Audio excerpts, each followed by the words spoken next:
Bapa untuk menegaskan bahwa Dia adalah Tuhan yang sejati. Dia juga melakukan banyak mukjizat besar yang tidak bisa dilakukan oleh dewa lain. Untuk dengan jelas menunjukkan bahwa Tuhan kita adalah satu-satunya Tuhan yang sejati. Pada zaman kuno di Mesir, Tuhan mengutus Musa ke Mesir. Musa membawa 10 tulah di Mesir untuk menghukum Mesir. Lalu ketika menewaskan anak sulung Mesir, mereka akan mengenal Tuhan. Tuhan berkata, ketika aku menewaskan anak sulung Mesir, mereka akan mengenal bahwa aku adalah Tuhan. Saat itu mereka akan tahu bahwa Tuhan adalah Tuhan yang sejati. Kemudian, ketika Bapa membelah Laut Merah. Bapa membelah Laut Merah. Ketika Bapa membelah Laut Merah, orang Mesir pun tahu bahwa Tuhan adalah Tuhan yang sejati. Orang Mesir mengenal bahwa Tuhan adalah Tuhan yang sejati. Kemudian di zaman Yesus Kristus, ketika Tuhan Yesus turun ke dunia sebagai manusia, Rasul Yohanes mengatakan, belum pernah ada yang mengenal Allah. Belum pernah ada yang melihat Allah. Hanya anak tunggal yang di dalam pangkuan Bapa yang bisa menjelaskan tentang Allah kepada dunia. Lalu siapakah sebenarnya Allah itu? Begini dijelaskan. Ketika seseorang yang sakit kusta, ia mengidap kusta. Lalu ketika Tuhan turun ke sana, dia berkata kepada orang itu, Tuhan berkata demikian. Orang kusta itu berkata kepada Tuhan, Tuhan, jika engkau mau, engkau dapat menyembuhkan aku. Begitulah katanya. Orang yang sakit kusta itu berkata, Tuhan, jika engkau mau, engkau bisa membuatku bersih. Lalu Tuhan menyentuh tangannya dan berkata, aku ingin engkau sembuh. Nah, ada dewa mana yang bisa melakukan itu? Aku sangat ingin engkau disembuhkan. Langsung bersih saja. Itulah Tuhan yang sejati. Dulu kita berdoa dan menyembah di kuil-kuil dan di hadapan berhala. Bisakah berhala berkata, sembuhkan aku? Kemudian, apakah berhala langsung menjawab, baik, kamu sudah sembuh? Jika berhala itu bisa langsung berkata seperti itu, kita akan berpikir, mungkin kayu atau batu itu adalah Tuhan. Tapi mereka tidak pernah berbicara, dan tidak pernah melakukan sesuatu pun. Tapi anak Allah yang sejati, menunjukkan Allah yang sejati kepada dunia. Kitab suci mengatakan, belum pernah ada yang melihat Allah yang sejati. Belum pernah melihat Allah. Hanya anak tunggal di dalam pangkuan Bapa. Yesus yang bisa menerangkan Allah sejati kepada manusia. Suatu kali anak Allah yang sejati berkata kepada seorang pria, yaitu Petrus, suruhlah perahumu berlayar ke tempat yang dalam. Menangkap ikan dengan jaring, satu jaring langsung dapat. Ketika mereka melakukannya, perahu nelayan langsung tenggelam. Hanya yang bisa melakukan mukjizat ini. Hanya anak Allah yang sejati, yang menghadirkan kuasa Allah kepada dunia. Sehingga Petrus sekali melaut dapat menangkap 2 perahu penuh ikan. Padahal malam sebelumnya tidak dapat satupun ikan.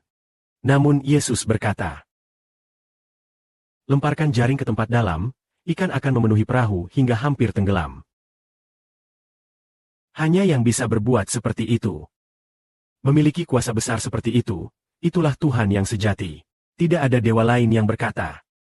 Ketika anak seorang wanita bernama Yairus meninggal, jika Yairus menyembah dewa lain, berhala kayu atau batu, atau Tuhan lain, mungkin anak Yairus tidak bisa hidup kembali. Tetapi Tuhan berkata kepada Yairus, berimanlah, selama engkau percaya, anakmu pasti akan diselamatkan. Kemudian, Tuhan masuk ke kamar anak Yairus dan berkata, gadis kecil, aku suruh kamu bangun. Gadis yang baru meninggal itu segera membuka mata dan hidup kembali. Jadi yang melakukan adalah Tuhan yang sejati. Meminjam kuasa Tuhan yang sejati melalui Tuhan. Diberikan kepada orang banyak untuk dilihat. Jadi yang bisa menghidupkan kembali putri Yairus itulah Tuhan yang sejati. Yaitu anak dari Tuhan yang sejati. Meminjam kuasa dari ayahnya, bapanya. Yang bisa melakukan semua ini membuat orang mengenal Allah. Tidak ada yang mengenal Tuhan yang sejati. Tetapi yang mampu melakukan semua perbuatan ini adalah Tuhan yang sejati. Suatu kali, ada sekitar 5.000 pria. Perempuan dan anak-anak mungkin sekitar 20.000 orang. Mereka lapar. Lalu dimasak dengan 5 roti dan 2 ikan. 5 roti hanya cukup untuk 5 orang saja. Lalu dengan 5 roti dan 2 ikan itu, mampu memberi makan 5.000 pria. Ditambah perempuan dan anak-anak sekitar 20.000 orang. Yang mampu melakukan kuasa besar ini. Yang bisa menciptakan kuasa seperti ini adalah Tuhan yang sejati. Maka mempunyai kuasa Tuhan yang sejati. Kuasa Tuhan yang sejati meminjamkan melalui Yesus kepada dunia. Jadi yang bisa membuktikan semuanya adalah Tuhan yang sejati. Lazarus yang mati sudah membusuk. Anak Tuhan yang sejati berkata, Lazarus, bangunlah. Lazarus yang telah mati dikubur selama 4 hari.